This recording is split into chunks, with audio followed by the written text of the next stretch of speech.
Olá, o Condecast está no ar e hoje nós vamos ter uma conversa super interessante aqui. Vamos falar sobre segurança pública. O delegado Rodrigo Peçanha, ele é da delegacia especializada em crimes contra crianças, adolescentes e idosos. E isso acontece e acontece muito. Como é que a gente deve proceder quando isso acontece? Quando você está desconfiando que alguma coisa está aí ameaçando pessoas dentro dessas características. Por isso mesmo, Rodrigo, vamos chegar aqui, o delegado, para a gente bater esse papo. É interessante, vamos sentar. O Condecast já começa trazendo aqui um pouco do currículo do Rodrigo Peçanha, porque não é pequeno não, hein? É grande aqui. Ele é delegado de polícia aqui do Espírito Santo, civil. Já é professor universitário há 20 anos. Eu perguntei para ele quantos anos que ele tem, porque tem cara de garoto. Você está dando aula desde os 15 anos de idade? Ele falou, não, já era mais velho, comecei com 27. Né? E ele tem formação, pós-graduação nessa área de direito penal e processual, e hoje está atuando na delegacia aqui de Guarapari. Rodrigo, obrigado pela sua presença. E a gente pergunta, tem muita violação em relação assim, a criança, adolescente e a pessoas idosas? Obrigado pelo convite, Ricardo. É um prazer estar aqui, participar do programa com vocês. Infelizmente, sim. A resposta é sim. Infelizmente, nós temos um número elevado de violência, não só violência física ou sexual, mas também violência psicológica, violência econômica contra esses vulneráveis, que são as crianças, os adolescentes e os idosos. E para isso que a DPCAI, o trabalho que a gente se propõe a fazer é exatamente de combater esse tipo de criminalidade. Você como delegado sempre atuou nesse segmento ou esse é um segmento novo para você? Não, eu comecei como delegado substituto na Delegacia de Crimes contra a Vida de Vitória, DHPP de Vitória. Logo que eu ingressei na Polícia Civil, eu fiquei por lá. Depois eu fui para Aracruz, trabalhei na Delegacia Patrimonial de Aracruz, na DEIC de Aracruz. E depois fui para o município de Fundão, acumulando com o Ibiraçu. Então respondia por Fundão e Ibiraçu até mais ou menos outubro, novembro do ano passado, quando surgiu essa vaga aqui para Guarapari, mais próximo da minha casa. Eu moro em Vila Velha, e aí resolvi vir para cá e enfrentar esse desafio, né? Agora você classificou como vulneráveis, né? Isso não é um negócio, é um negócio novo, entre aspas, porque num determinado momento eu acho que a própria legislação, a própria sociedade olhava todos praticamente de uma maneira igual. Foi a partir de quando que realmente conseguiu se colocar criança, adolescente e pessoas da terceira idade dentro de um arcabouço diferenciado no meio da sociedade em relação a essas questões legais, de abuso, de violência e também de proteção, porque no final das contas o que se visa é proteger como vulneráveis. A partir de quando que isso se estabeleceu na nossa sociedade? Bom, desde o final da década de 80, início da década de 90, o mundo evoluiu e passou a entender que crianças eram seres em desenvolvimento que dependiam de uma atenção especial, de uma proteção integral por parte não só do Estado, mas dos familiares e de qualquer pessoa. Então, a nossa Constituição de 1988 ela já traz esse princípio da proteção integral a todos que forem menores de 18 anos, incluindo aí as crianças e os adolescentes.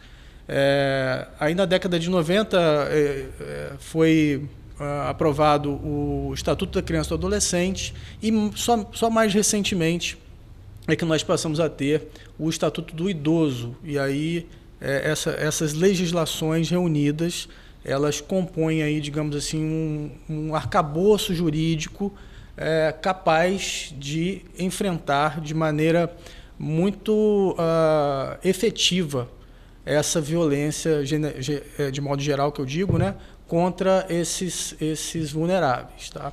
Então, o que eu quero dizer é o seguinte, a lei não é uma legislação ruim e ultrapassada, pelo contrário, é uma legislação moderna e que atende bem a esses anseios. O que a gente precisa é de um aparelhamento estatal, não só policial, que seria repressivo, mas também nos outros setores da sociedade civil, escola, família, igreja e todos os outros locais.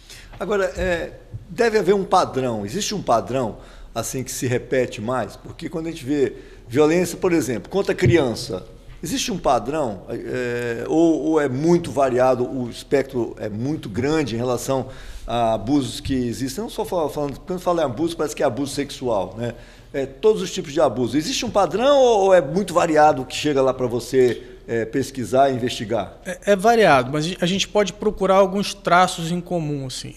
Por exemplo, as famílias que vivem em uma situação econômica mais desfavorável, e às vezes você tem ali os próprios genitores daquela criança envolvidos com drogas, com álcool, né, viciados de alguma forma.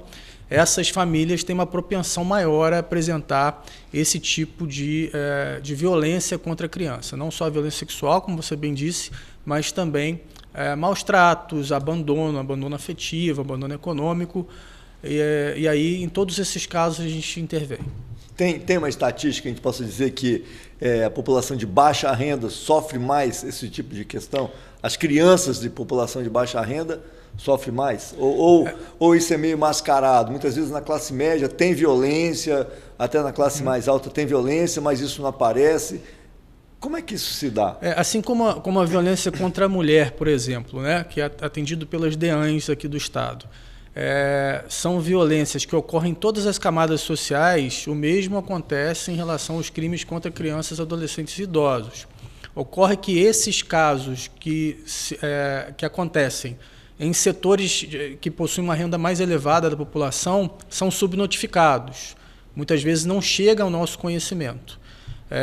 Já para essas populações que têm um poder aquisitivo mais baixo, de baixa renda, a gente tem uma atuação mais presente do Conselho Tutelar, a escola comunica, então os casos são mais numerosos. Quais são os tipos de abuso que tem contra adolescentes? Porque criança, você imagina o abuso sexual, botou a criança para trabalhar, forçada, etc, etc. A terceira idade, o idoso, a gente vai falar especificamente, mas também. Mas e o adolescente? Qual é o tipo de ocorrência que você tem mais lá na delegacia em relação a adolescente sendo aí agredido nos seus direitos? O número de ocorrências que a gente tem na delegacia hoje em relação a adolescentes ele é mais baixo do que a gente tem em relação a crianças e a idosos.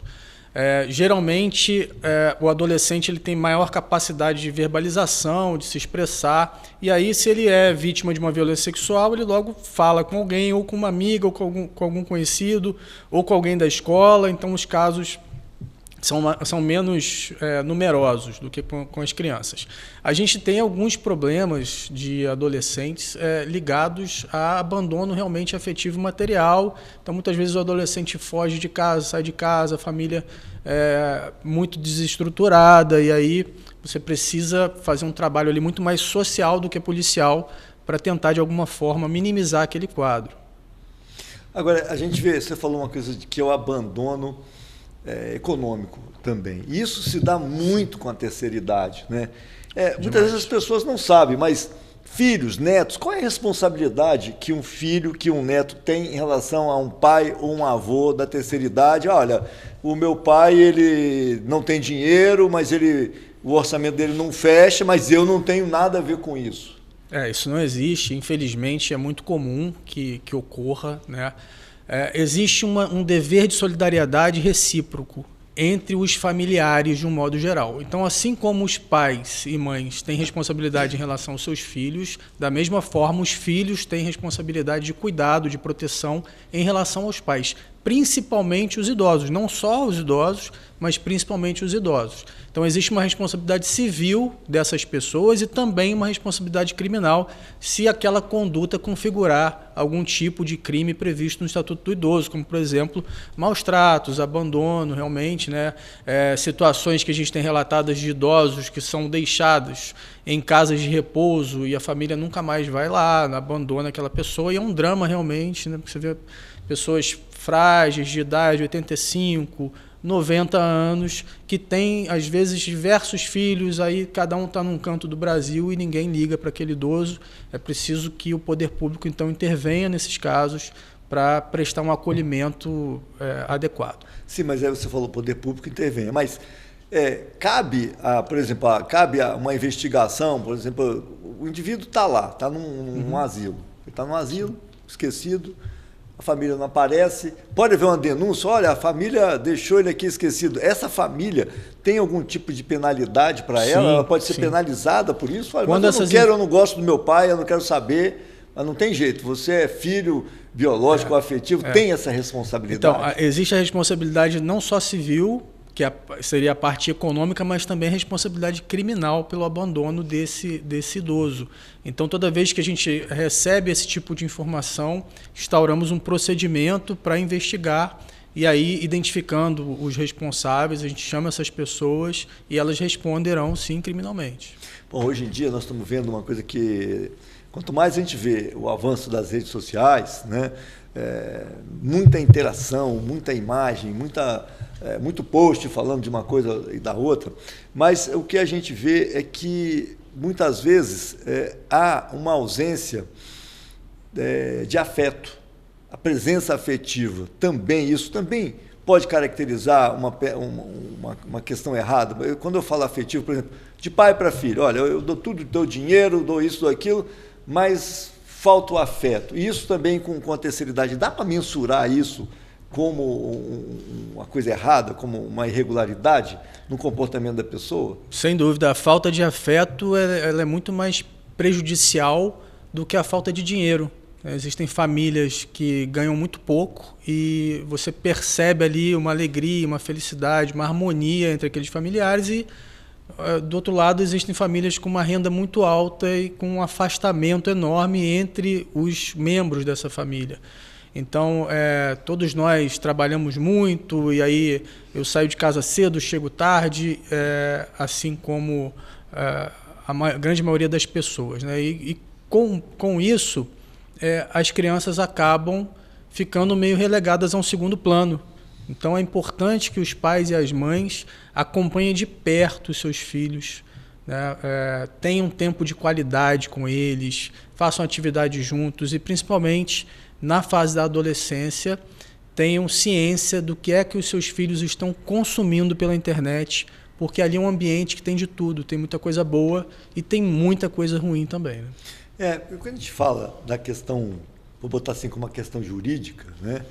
É estranho, porque dá para se cobrar juridicamente, ou judicialmente, afeto de alguém? O filho, porque a criança muitas vezes, eu já vi alguns casos, vira até filme, a criança que denuncia os pais porque não tinha afeto, coisa e tal, mas existe esse caso, assim, a avó, ou a própria pessoa que trabalha na casa, uma tia, um vizinho, fala, o pai e a mãe não dão atenção para a criança, não dão carinho e afeto.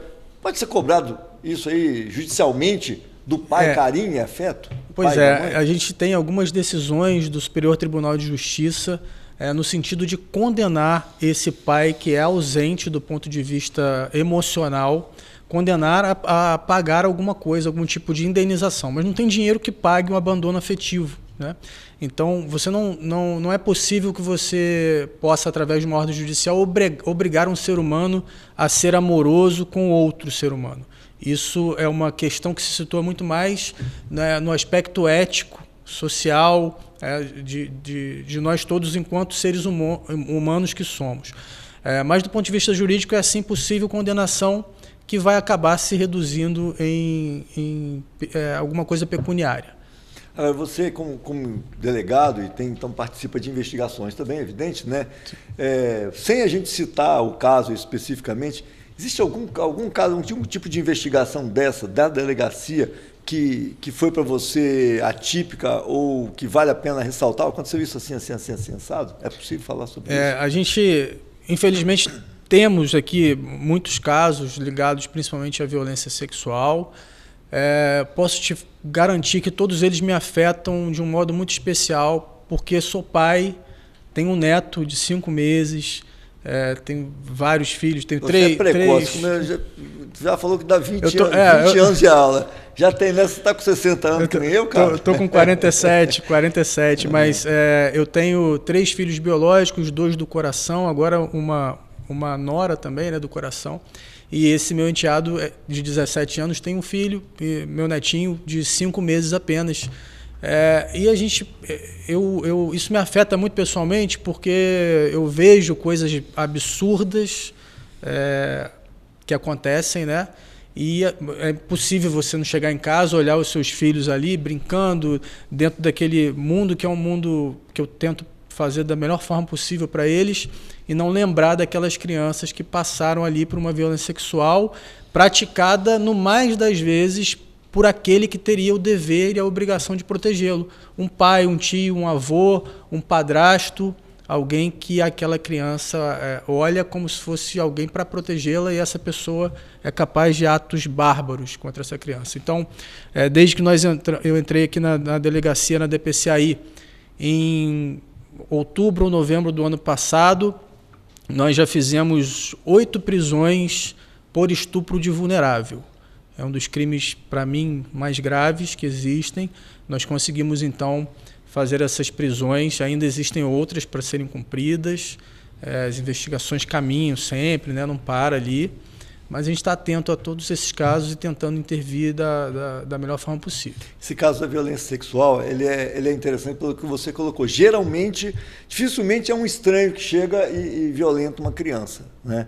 E normalmente essa violência ela se repete sistematicamente. Não é uma coisa que acontece uma vez porque o abusador está sempre muito presente, muito próximo. O que se deve observar o pai, a mãe, quando você tem dentro de casa isso acontecendo? Existem sinais que se deve observar? Existe algum tipo de precaução que você deve tomar no sentido de que isso não aconteça na sua casa? Porque a gente vê que muitas vezes você confia na pessoa, é um parente próximo, está ali. O que deve se observar nesses casos que normalmente eles eclodem, mais cedo ou mais tarde? Nós vimos aí casos, por exemplo, de abusos que eram feitos por religiosos, né? Sim. Eu vi alguns casos, não aqui, mas nos Estados Unidos, etc., que anos depois alguém se pronunciou e aí, normalmente quando acontece isso, quando tem um abusador sistêmico, sistemático, ele fez isso com várias pessoas. E aí quando tem um denuncia, aí vários denunciam. Nós vimos isso aqui no caso também, eu acho que é João de Deus, que era aquele lá de Goiânia, etc. Mas dentro da sua casa, o que se deve observar nesse momento em que você tem uma criança e que pode estar acontecendo isso? Sim, o criminoso sexual ele vai reiterar mais cedo ou mais tarde sua conduta, desde que ele encontre aquela oportunidade. O problema quando esses crimes acontecem com crianças até 12 anos é que essas crianças geralmente não conseguem nem verbalizar. O trauma é tão grande que a criança acaba não contando para ninguém. Então, o criminoso consegue reiterar a sua conduta diversas vezes até que alguém descubra. E geralmente se descobre porque o comportamento dessa criança muda. De alguma forma ela vai se tornar mais introspectiva, triste. Por isso é tão importante que os pais, os responsáveis, às vezes é um avô, uma avó, uma tia, alguém, os professores, pessoas que convivem muito com essa criança, percebam esse comportamento diferenciado e imediatamente já acionem o Conselho Tutelar, a Polícia Civil, o Ministério Público, enfim, os órgãos públicos de maneira geral, para que a gente possa fazer uma intervenção, levar essa criança a ter uma equipe interdisciplinar com psicólogos, assistentes sociais, pessoas que têm as técnicas e sabem como conversar com essa criança da maneira menos invasiva possível, para que essa criança possa revelar ali se sofreu ou não esse abuso. Agora, e hoje em dia nós temos essa estrutura, o poder público oferece essa estrutura, por exemplo, em Guarapari? Nós temos aqui o Conselho Tutelar bem atuante, o Ministério Público bem atuante também e a Polícia Civil. A gente faz ali o que a gente pode com o efetivo que nós temos hoje, né?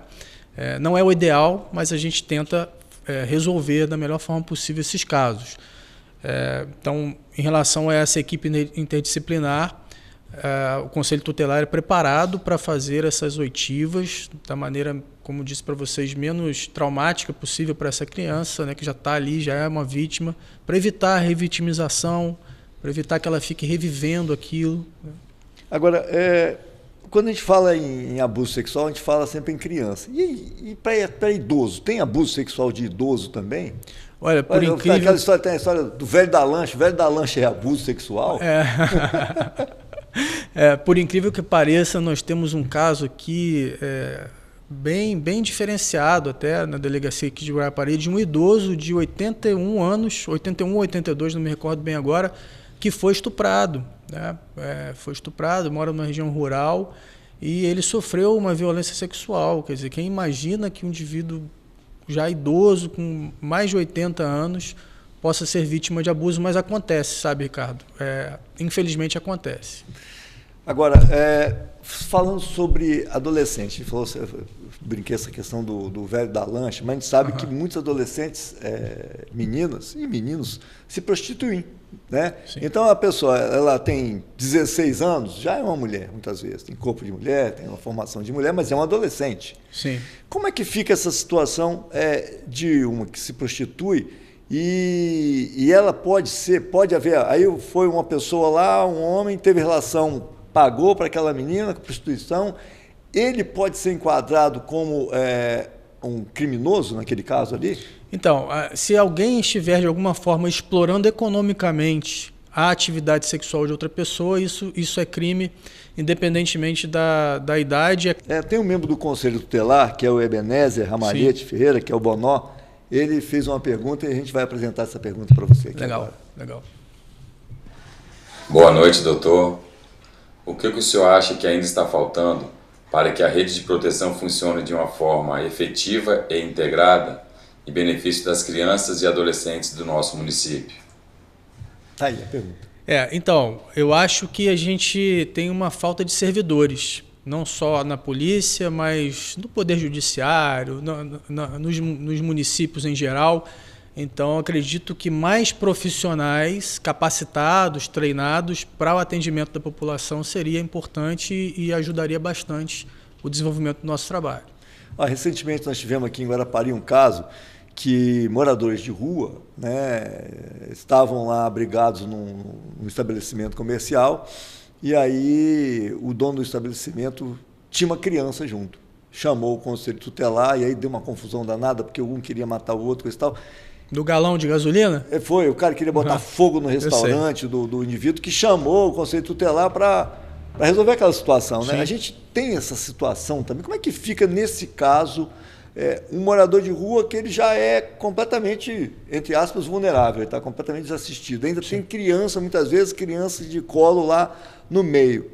E aí, como é que fica? Então, o Conselho Tutelar vai fazer uma intervenção, vai abrigar essas crianças e vai comunicar isso ao Juízo da Infância e Juventude daqui de Guarapari e a Justiça, então, vai determinar o destino dessas crianças. Se elas vão ser colocadas em algum lar substituto, né, família adotiva, ou se elas vão ser entregues a algum parente mais próximo que tenha condições efetivas de cuidar dessa criança, de preservar a saúde dela, enfim, de fazer a criação como deve ser feita. Rodrigo, quando a gente vê que a sua ação como delegado, ela se inicia a partir do momento que o delito acontece, né? Aí você já está cuidando da consequência, né? Exatamente. Como você que cuida dessas consequências e que está afeto isso dia a dia, está vendo essa realidade, que muitas vezes nós estamos distante, a gente vê lá no noticiário, né? Deu esse caso aí, recentemente teve um caso também de um abusador de criança, coisa, você vê aquilo como uma coisa extraordinária, mas você vive isso no dia a dia, a consequência, porque quantas ocorrências você tem lá por mês, por exemplo, de abuso, juntando crianças? São muitas. Nós temos hoje no cartório da DPCAI de Guarapari cerca de 200 inquéritos policiais ligados só a estupro de vulnerável. Andando, né? Andando. Mas aí tem de 2010 para cá, vamos dizer assim, né? Mas 200 casos, né? São muitos casos. Muita coisa. Você que cuida da consequência, aonde que nós teríamos que agir para cuidar das causas? Porque a sociedade estabeleceu regras, né? A gente tem, isso tudo foi estabelecido a partir da convivência, etc. Não é uma coisa de hoje nem de ontem. Mas as coisas continuam acontecendo. Em Guarapari nós temos 200 inquéritos. Aonde que nós podemos trabalhar para diminuir essas questões, atuando na causa e não na consequência? Eu acredito que a construção de políticas públicas voltadas para a educação e saúde e melhor distribuição de renda. Seriam, assim, digamos assim, estruturas básicas para que, com o tempo, nós pudéssemos ter uma modificação dessa realidade, para que essas famílias conseguissem criar melhor os seus filhos, entender que os seus pais idosos devem ser cuidados, enfim, é um processo de conscientização.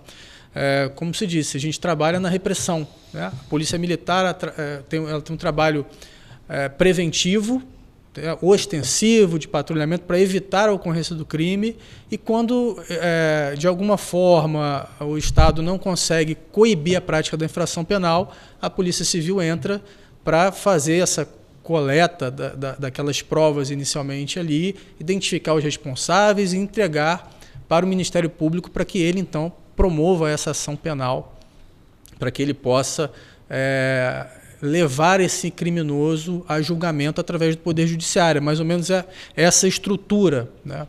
Então, acredito que antes do cometimento do crime, que a gente está falando de uma fase antes do acontecimento do crime, a gente teria que ter uma melhor estrutura nesses 3 aspectos que eu falei aqui: questão da educação, melhor distribuição de renda, e também mais contratações, mais pessoas atuando nessa rede de proteção que é composta pelo Conselho Tutelar, pela Defensoria Pública, pelo Ministério Público, a própria Polícia Civil também. Pois bem, conversei hoje aqui com o Rodrigo Peçanha, ele que é delegado da DIPO, né? DIPO e DPCAI, né? Delegacia de Proteção de Criança, Adolescente e Idoso. Vou deixar com você aqui uma caneca do Condecast. Muito obrigado. Para você lembrar aqui da sua entrevista junto conosco. Obrigado. Agradecer a sua presença e dizer para você que está acompanhando que o Condecast vai ao ar sempre às 19 horas, inédito no sábado. Depois, durante a semana, a gente repete várias vezes. Você assiste também os recortes na TV Guarapari e em nossas redes sociais. Então, encontro marcado, sábado que vem, 19 horas, novo capítulo do Condecast aqui na TV Guarapari e em todas as nossas redes sociais.